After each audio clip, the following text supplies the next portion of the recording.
All right, good afternoon, everybody. We'll go ahead and get started. After review of the tape, I think there were a couple questions that were asked, but it certainly bared out how we thought it would be. Two evenly matched football teams that turnover margins were really going to come into play. You had two really good defenses, and it was a close ball game, and we came up short on the turnover margin and came up short on the scoreboard. I certainly think Fresno played really well, and they're going to be in the championship game, and so more power to them, and they beat us, and so we'll move on. Getting ready for San Jose, it's a great opportunity for us to get win number 8, which anytime you go on the road in the Mountain West is always a challenge. San Jose is very capable of, they have got a good football team that at times has really made a lot of plays, and some other times they've been bitten by the turnover bug, and we're going to need to generate a lot of takeaways defensively, create some field position. They've vacillated back and forth with quarterbacks. They've settled in, I believe, on Aaron as a tall, angular freshman, a guy that moves around really well. And they've got an excellent middle linebacker, Ginda. He's got 163 tackles, and that's a whole lot of tackles, so really capable player there. So we're excited about playing. We'll meet with our players this afternoon and have a really good workout this evening, and then get ourselves ready to go out to San Jose and put on a good performance. So at this time, questions.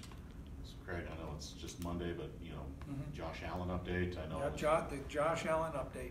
I would say it's day by day. We're seeing some pretty significant progress, and I don't know if he'll practice today. I talked to the sports medicine people early this morning. They're encouraged about some of his progress, but we'll certainly let you know.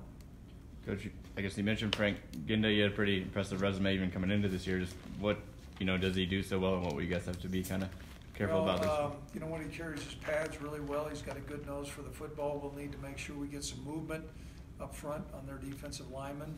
That's always a challenging situation for a linebacker when you have offensive linemen coming downfield on you. We'll need to get some movement on him. And then I think also we're going to need to make sure we put him in a run-pass conflict to where, we're not one-dimensional, that we're able to run or pass.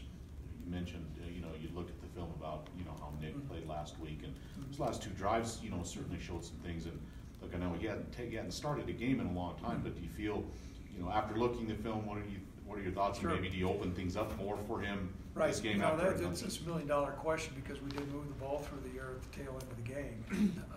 However, I can say defensively, you staged some things at times because the clock is your ally, and we knew we were racing against the clock. And I thought Nick played well. He operated our offense well. We were clean.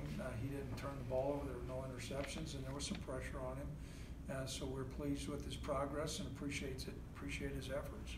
With you mentioning not expecting Josh back next year, is this some valuable experience for you to look at Nick if he does play again this week, or even just last week, to see that? Well, right now we're just looking, and that's not to dance around your question. We're looking at one game. We're trying to get to win 8, and so we'll evaluate that after we go, and we'll see who plays quarterback for us this week. When San Jose's had some success, Craig, I know that doesn't show up in the win-loss record that much, but what have they done well? Is it speed on the edges? Is it some big plays or running? What have you seen them do well when they've had some success? Sure, first of all, they're getting over 300 some yards, and they're throwing the ball pretty well. They're running the ball some, but I think they're throwing the ball well, and they've got some good skilled players and big offensive linemen. So they spread you out. They'll operate sometimes, a lot of times with 4 wide receivers. They use tight ends some, but it's not necessarily a smash mouth type of offense that we're playing. However, they can be physical, but they tend to spread you out, and they've got good skill. I know, kind of bowl games already wrapped up and the conference is now out of the picture. How do you avoid, just any sort of letdown this week with maybe not quite as much at stake as in past weeks? Well, I don't think we're in position to have any talk of a letdown. We got beat Saturday, and in the Mountain West, all these games are really competitive. Our players know that. Our coaches know that. I think we need to make sure that we don't linger on a loss. But certainly we've got a great deal of respect for anybody, and we've got a great deal of respect for San Jose. I know they beat us the last time we were here. Craig, I know Caden Jackson wasn't able to finish the game last week. Is he available, or can you give us an update there? A little bit of update. His strength came back. He didn't have full strength at the end of the game, but that has come back. He went through the lifting workouts this morning, from what I was told, which is encouraging. And so, I would say it would look probable to promising. Is that his arm? Stinger. And then with CJ, you mentioned CJ didn't finish. I think he's fine. Yep. Coach, I know, coming into this year, the guys brought up a lot last year, losing 4 or 5 to end the year and, not wanting to do that again. Just how big would it be to, finish strong in this season? Well, our players, and I had a great discussion with our captains last week. I think it's been 30 years since we've gone to back-to-back bowl games, and you've got to temper that a little bit because there's a lot more bowl games now than what there have been. But it's been, I think, 19 years since we had back-to-back winning seasons, and so for us to notch an 8-game win during the regular season is really important for us, and I know our players want to finish strong, and I know our coaches do as well. I know you recruit in California very heavily, whether it's northern or southern, and I know just playing one game doesn't make a difference, but to play there and everything, just your thoughts on that, and just the reception you've been getting staff-wise and program-wise in California, and even moving forward. Well, that's a really good question, because we have we've had a great deal of success recruiting California, finding our right guy, and anytime you play a Mountain West team, San Jose, he's got an excellent school. They recruit down there. We go head-to-head with them in recruiting a lot. That's not to say whoever wins on the gridiron is going to win the recruiting battles, but it certainly does shine a favorable light. And so it's going to be important for us on many facets. 1, to get win number 8, and then 2, to keep momentum going with our program to finish strong, and then 3, I think perception and recruiting is important. Do you get a sense, Greg, whether you're in Northern California or Southern, that you get more of a better reception or respond better from recruits and coaches, whether you're in the northern part or southern part, or is it mixed? Oh, you know what? You find that timetables on making decisions may be a little bit different in Northern California for Southern California. We've gotten a good response on both places. If you do look at the matrix of our recruiting pattern here, there's been more players from Northern California than Southern California, but every year is different. Tyler Hall's turned out to be an excellent defensive back. He's from Southern California. We've got Carl Granderson and Josh Allen's in the middle. So it's a big state.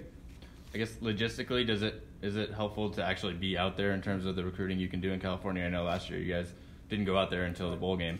Well, it certainly does. I know we'll have some coaches out. We've already had coaches out extensively in California. I've been out in California, and I plan on being out in California this next week, along with a lot of our other coaches. Coach, I know you said, Josh, if there's any way you can't play, he will play, but is there any balancing just, between his future and not wanting to put him at risk versus the present? Josh and I have had great discussions. I can tell you Josh is all in for the Cowboys, and, we'll rely heavily on our medical staff, and then also to see where Josh is at. The fact that it's his throwing arm is different than maybe, say, like a linebacker or something like that. And so we'll see how this week goes. If he's capable of playing to helping us win, he'll play. Coach, going back to Saturday, what really impressed you about your defense? Our defense? I thought there's a couple things that really became apparent. I thought we played great red zone defense. When we were able to hold up, Fresno moved the ball some. During the course, I thought, they had too many rushing yards. It was a little bit of a ooze, but when we got in the red zone, we tightened our belts. And then on the flip side, though, when it became in that 4-minute drill, when Fresno was trying to run the ball and trying to run the clock out, our guys bowed up, and we got the ball back. And so I thought our guys played hard. However, I do think, we had probably more missed tackles than what we typically do. You need to credit Fresno a little bit for that, but if there was maybe a little bit of a hangover from the Air Force game, I don't know, we seemed a little heavy-legged, but I thought not so much not only don't quit, but we got the ball back for our offense a couple times right there when it looked pretty bleak, so I was pleased with that. And then obviously the point total. I mean, you're looking at 13 points. And typically, you know, as games go, 13 points and make an opponent punt 9 times is pretty good. Coach Logan Wilson and I guess Andrew Winger as well both went over the 100 tackle mark. I know you guys aren't, you know, all that focused on the individual stuff, but with Logan particularly this year, just how impressed have you been with what he's done moving to that? I think he's really he's taken the move from Will to Mike, and that has been a smart move on our part. It puts him more in the middle, so you see him go sideline to sideline more, and certainly he has a better understanding of our defense, and he's become a much more physical player. He's added some lean muscle mass. Andrew's continued to play well too.